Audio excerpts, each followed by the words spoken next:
ज्येष्ठ मास की कृष्ण पक्ष की अमावस्या तिथि के दिन वट सावित्री का व्रत किया जाता है। इस दिन महिलाएं वट वृक्ष की पूजा करती हैं। मान्यता है कि वट वृक्ष में त्रिदेव का वास है। साथ ही वट वृक्ष के नीचे ही यमराज ने सावित्री को पति सत्यवान के प्राण वापस लौटाए थे। इसलिए इस दिन वट वृक्ष की पूजा और कथा का पाठ करने से महिलाओं को व्रत का पूरा फल मिलता है। आइए भक्तों, वट सावित्री व्रत की कथा सुनते हैं। एक बार देवी पार्वती ने भगवान शिव से पूछा, हे प्रभु, आप सर्वज्ञ हैं, आप मुझे एक पुण्यकारी कथा सुनाइए जो महिलाओं के लिए अत्यंत शुभ फलदायक हो, पतिव्रता धर्म को दृढ़ करने वाली हो और सौभाग्य प्रदान करने वाली हो। प्रभास क्षेत्र में स्थित सावित्री देवी की कथा मुझे सुनाइए, जिसकी महिमा आज भी वट सावित्री व्रत के रूप में पूजी जाती है। तब भगवान शिव बोले, हे पार्वती, मैं तुम्हें एक ऐसी कथा सुनाता हूँ जो महिलाओं के लिए आस्था, शक्ति और पतिव्रता धर्म की अद्भुत मिसाल है। यह कथा प्रभास क्षेत्र की है, जहाँ सावित्री स्थल नामक स्थान पर वट सावित्री व्रत की महान परंपरा का आरंभ हुआ। बहुत समय पहले मध्य देश में अशुपति नामक एक प्रतापी और धर्मनिष्ठ राजा राज्य करता था। वह सत्यवादी, क्षमाशील और प्रजावत्सल था, परंतु उसे कोई संतान नहीं थी। संतान की प्राप्ति के लिए उसने कई वर्षों तक नित्य सावित्री देवी की पूजा की। स्वयं सावित्री देवी प्रकट हुई और उसे पुत्री प्राप्ति का वरदान दिया।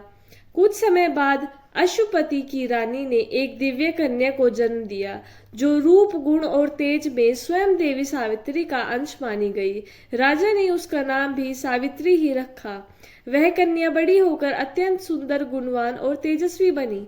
नगरवासी उसे देखकर यही कहते कि यह कोई साधारण कन्या नहीं, देवी का अवतार है।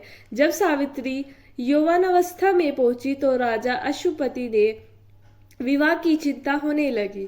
उन्होंने अपनी पुत्री से कहा, पुत्री, तुम्हारा विवाह योग्य समय आ गया है, परंतु मैं तुम्हारे लिए कोई उपयुक्त वर नहीं ढूंढ पा रहा हूँ।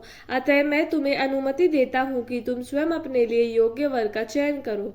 राजा के निर्देश पर सावित्री कुछ वृद्ध और बुद्धिमान मंत्रियों के साथ वन क्षेत्रों की यात्रा पर निकली, जहाँ उन्होंने कई तपस्वी और राजवंशीय परिवारों को देखा और अंततः शालव देश के निष्कासित राजा धुमतसेन के पुत्र सत्यवान को अपना वर चुन लिया। सत्यवान नेत्रहीन राजा के साथ वन में जीवन व्यतीत कर रहा था। वह अत्यंत धर्मनिष्ठ, सत्यवादी और सेवापरायण युवक था। जब सावित्री अपने चयन की जानकारी लेकर लौटी तो वहां देवऋषि नारद पहले से उपस्थित थे। उन्होंने सत्यवान के बारे में सुनते ही कहा, हे राजन, सत्यवान सभी गुणों में श्रेष्ठ है, लेकिन एक दोष है, वह अल्पायु है। ठीक 1 वर्ष बाद उसकी मृत्यु निश्चित है। यह सुनकर भी सावित्री दृढ़तापूर्वक उत्तर दिया, वर एक बार ही वरण किया जाता है, चाहे वह दीर्घायु हो या अल्पायु। मैंने सत्यवान को अपना पति स्वीकार कर लिया है, अब कोई और मेरा वर नहीं हो सकता। राजा ने सावित्री की दृढ़ता देखकर नारद की सहमति से शुभ मुहूर्त में सत्यवान से उसका विवाह कर दिया। विवाह के पश्चात सावित्री पति के साथ वन में निवास करने लगी और आश्रम जीवन को अपनाया। सावित्री को नारद मुनि की कही बात याद थी, इसलिए वह प्रतिदिन दिन रात की गणना करती रहती। जब सत्यवान की मृत्यु के 3 दिन शेष रह गए, तब सावित्री ने उपवास का संकल्प लिया। तीसरे दिन उसने वट वृक्ष के नीचे व्रत करते हुए देवी सावित्री की पूजा की। पूजा उपरांत वह अपने पति सत्यवान के साथ लकड़ी लेने वन की ओर गई। वन में सत्यवान को अचानक सिर में तेज पीड़ा हुई और वह सावित्री की गोद में सिर रखकर लेट गया। तभी सावित्री ने देखा कि एक तेजस्वी कृष्ण वर्ण पीत वस्त्रधारी, मुकुटधारी पुरुष वहां आए, जिनकी उपस्थिति दिव्य प्रतीत हो रही थी। सावित्री ने उन्हें प्रणाम करके पूछा, आप कौन हैं? वे बोले, मैं यमराज हूँ। तुम्हारे पति की आयु पूर्ण हो चुकी है, अतः मैं स्वयं उनकी आत्मा लेने आया हूँ। यमराज ने सत्यवान की आत्मा को अंगुष्ठ के आकार में निकालकर दक्षिण दिशा की ओर प्रस्थान किया। सावित्री भी उनके पीछे पीछे चलने लगी। यमराज ने कई बार उसे रोका, परंतु सावित्री बार बार विनम्रता से उत्तर देती रही, जहाँ मेरे पति जाएंगे वहीं मेरी गति है। पत्नी का धर्म है कि वह पति का साथ ना छोड़े। सावित्री की दृढ़ता, भक्ति और मधुर वाणी से प्रसन्न होकर यमराज ने कहा, मांगो तुम्हें जो भी वर चाहिए। सावित्री ने कहा, मेरे सास ससुर की नेत्र ज्योति लौट आए। यमराज बोले, तथास्तु। थोड़ा आगे बढ़ने पर यमराज ने फिर वर मांगने को कहा। सावित्री ने कहा, मेरे ससुर को उनको खोया हुआ राज्य प्राप्त हो। यमराज बोले, तथास्तु।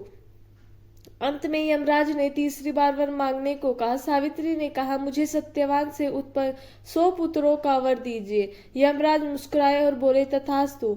परंतु अगले ही क्षण उन्हें भान हुआ कि यह वर तभी संभव है जब सत्यवान जीवित रहेंगे। अपनी ही बातों में बंधकर यमराज ने सत्यवान की आत्मा को मुक्त कर दिया और कहा, हे पतिव्रता स्त्री, तुम्हारे सत्यता, भक्ति और प्रेम ने मुझे भी पराजित कर दिया है। मैं तुम्हें आशीर्वाद देता हूँ कि तुम्हारा वैवाहिक जीवन दीर्घ और सुखमय हो। सावित्री अपने पति सत्यवान के साथ लौट आई। आश्रम में पहुंचने के बाद उन्होंने देखा कि उनके सास ससुर की आंखों की ज्योति लौट आई है और धूमतसेन को उनका राज्य भी प्राप्त हो गया है। समय के साथ सावित्री को 100 पुत्र भी प्राप्त हुए और वह पतिव्रता धर्म की प्रतीक बन गई। भक्तों, ये थी वट सावित्री व्रत की कथा। अच्छा लगे तो वीडियो को लाइक करें, चैनल को सब्सक्राइब करें और कमेंट बॉक्स में जय श्री राधे अवश्य लिखें। राधे राधे, जय श्री राधे।